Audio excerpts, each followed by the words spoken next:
Hi everybody, I'm Tabitha and today we're talking about repeated words and phrases.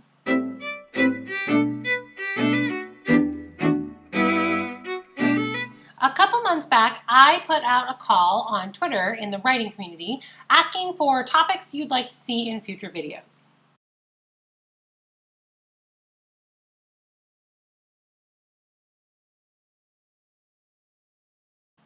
Repeated words and phrases was one of the first suggestions that was made. The problem is, at the time, I was deep in the middle of notes from my editor, making changes to my own book, and didn't feel qualified at all to give this advice as I had fallen victim to it multiple times. Then I realized that's exactly why you're asking. You're not asking because you think that I did it perfect the first time and my first draft had no repeated words and phrases. You're looking for tips on how to fix problems you're finding in your own. And that, I think I am qualified to give. So today we're going to talk about ways that you can look for words or phrases that come up way too many times in your own draft, and then tips on how to fix them. Before we start, I do want to give a little disclaimer. First of all, I'm not claiming there's anything wrong with any of these words or phrases that we're going to look for and replace. I don't want to get into that discussion. I'm not the kind of person who's going to tell you that you should have absolutely no adverbs anywhere in your story. Everything has its place. Every rule is made to be broken.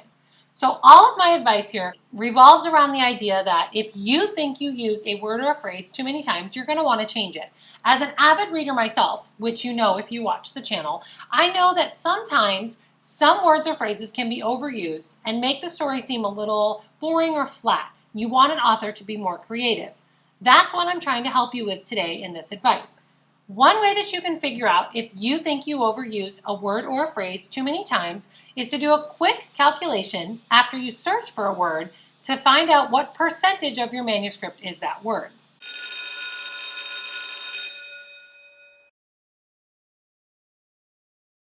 A lot of websites will offer to do this calculation for you. They'll tell you, for example, that you used a certain word 50 times, which they think is too many.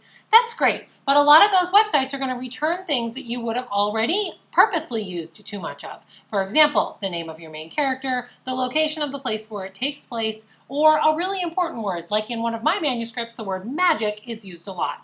Some of these you used a lot on purpose. You're going to be searching today for things that you maybe used by accident. Percentage is one way you can tell yourself you overused it. Another way is just gut feeling. And the last way is you can compare it to a side or small character in the story. Do a search for the side character's name and see how many times you used it. Then do a search for a word you're afraid you overused and see if you used it more than you used a side character's name. These are all just tips for how to help you tell if you've overused a word. But really, gut instinct is going to be strong here. Now that the disclaimer's out of the way, let's talk about one way that you can search for overused words. I want you to consider that something is large. It is blank large. What's the word you would put in the blank if you had to? If I told you that you weren't allowed to replace the word large, you just had to throw in a modifier. That modifier that you naturally use may be one that you overused when you were drafting or writing the first time. You want to do a search and look for that word. Common ones: very, really. You can also do searches for words that you use to modify the other end, small. So if I asked you, that thing is blank small, what would you put in that place? Again, you might find yourself using really or very, but some of you might use little bit. So you can do a search for little, you can do a search for bit. Little can often be used when you say she was a little scared or a bit scared. So we do sometimes use these other modifiers. When you do a search for these modifiers, you're finding places where they were used where instead you could have used something different, maybe something stronger. You've heard the advice and say instead of saying they were very tired, you could say they were exhausted. But a lot of times you're going to find you could actually do away with that word completely or do away with that sentence completely. After you search for modifiers or adverbs, which of course is the biggest advice you're going to get from everybody else, you're going to want to do a search for generic nouns. Temperature words are big here: hot, cold.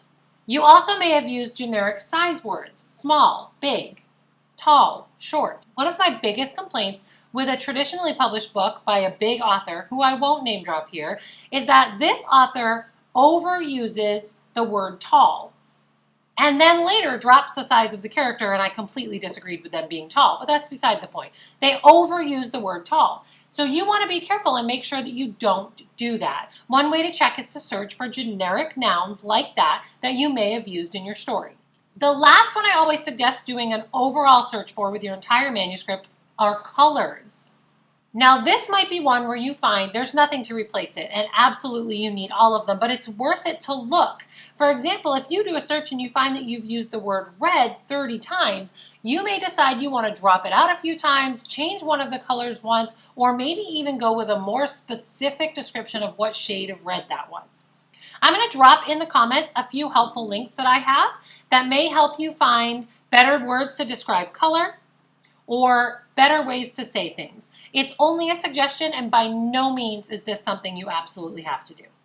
Aside from an overall search, there are other ways that you can find words that you overused or used too many times. And this is one that I highly suggest doing even if you think there are no words or phrases you use too many times.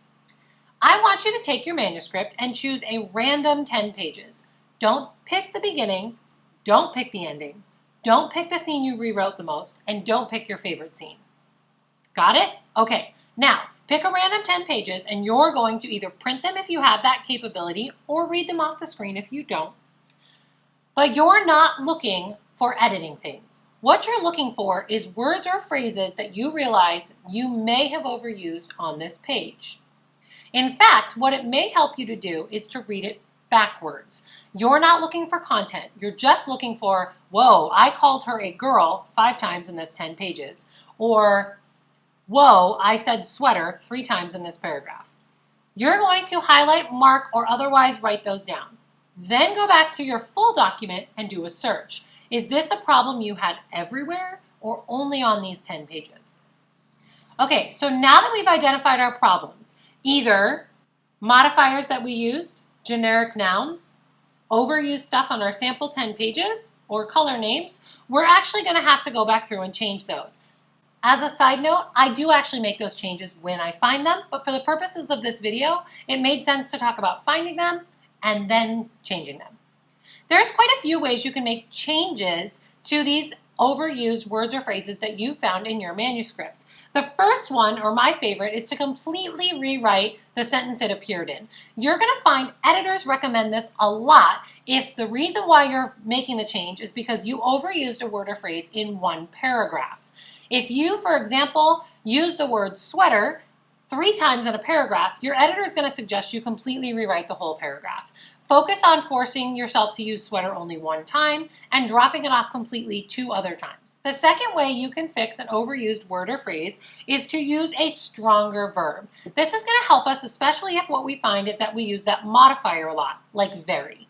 This was exactly like the example that I gave you where you said, instead of very tired, you said exhausted. But there are a lot of these, so don't be afraid to drop off the adverb and throw in a stronger verb.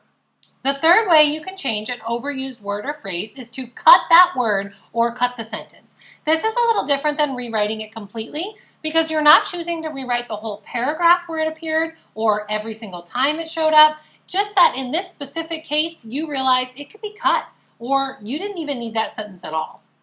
The last one, the fourth way you can fix an overused word or sentence, and there's a reason this is last, is to find a synonym.